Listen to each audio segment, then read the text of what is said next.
They are building this fear, they are putting it out there. Invite them into your churches, invite them into your homes, talk to people, have neighborhood coffees. Do you know somebody that needs to be supported? If we supported each other, we wouldn't have these fears and we wouldn't have these problems because we would take the state's power away. Hiding them, making the general population afraid, those are all powers of the state. And if we take those powers away from the state, if we open hearts, open minds, if the churches say, yes, come to service, you're very welcome, that changes things dramatically. You know, I don't know what to say except that this is something, folk, that we need to bring to your attention and keep it publicized. I know some of the draconian rules and regulations for folk who have been convicted of sex offenses or whatever they come out. And you're talking about the collateral consequences of a man or woman being released, trying to agree in society is one thing. This is below that. They got restrictions that'll blow your mind. You can't live within a certain amount of yards before school. You can't have no contact with kids. You have to have a lie detector test periodically, whatever, a whole bunch of stuff. And if you can't get a job just coming out of prison as a bank robber, a sex offender have less chance as a bank robber or drug dealer of getting a job or a house or a place to stay. This is punishment on top of punishment. This kind of discriminatory practices, it makes America not be what America's supposed to be. So Dr. Thompson's son was renting a room in Virginia. I started to tell the story because he couldn't come back to the district. He was renting a room with a woman who was bipolar, unstable. She was off of her medication, but it was the room he could find.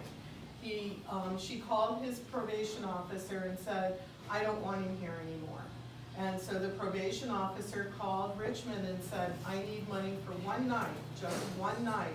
I'm sure, he said this on the stand, I'm sure I can find him another place to live. He has a good job, he's done nothing wrong. They said, pick him up. Meaning take him back. Take him back, yeah, arrest him. And he said, why? He's done nothing wrong. He said he's violated his probation because he doesn't have a place to stay. Well, actually, as a real estate agent, I have serious problems with that because he had a lease. He did have a place to stay. But this was all contrived. So it was another one for our system.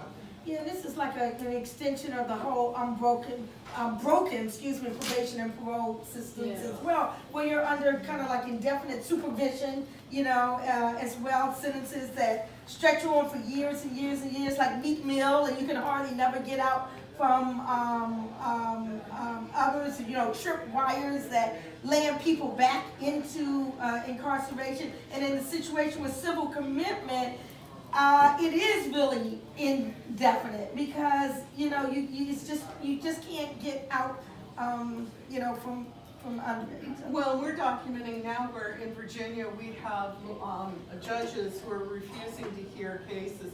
So they're putting petitions, they're trying to put petitions before the judges, and we have lawyers that are being told not to even bother writing them up because I won't hear them. That really is indefinite. Phil? I wanted to say one other piece here that we might be slightly missing. As I mentioned before, obviously there's a lot of discretion that the state has here. They can pull somebody off the street, as we've heard. And when you think about where they use that discretion, as Garnett mentioned earlier, it's hugely disproportionate number of African Americans caught in the system. On top of that, hugely disproportionate number of gay men who are also caught up in this. So it's like the usual issues with the criminal system. It targets the most vulnerable people. In this case, it targets African Americans, it targets gay men. And you know, they can do it and they do it. So I think it's important to see that this is a tool that they use for the same old purposes that they've been doing it for years. So I just want to go back to something real quick.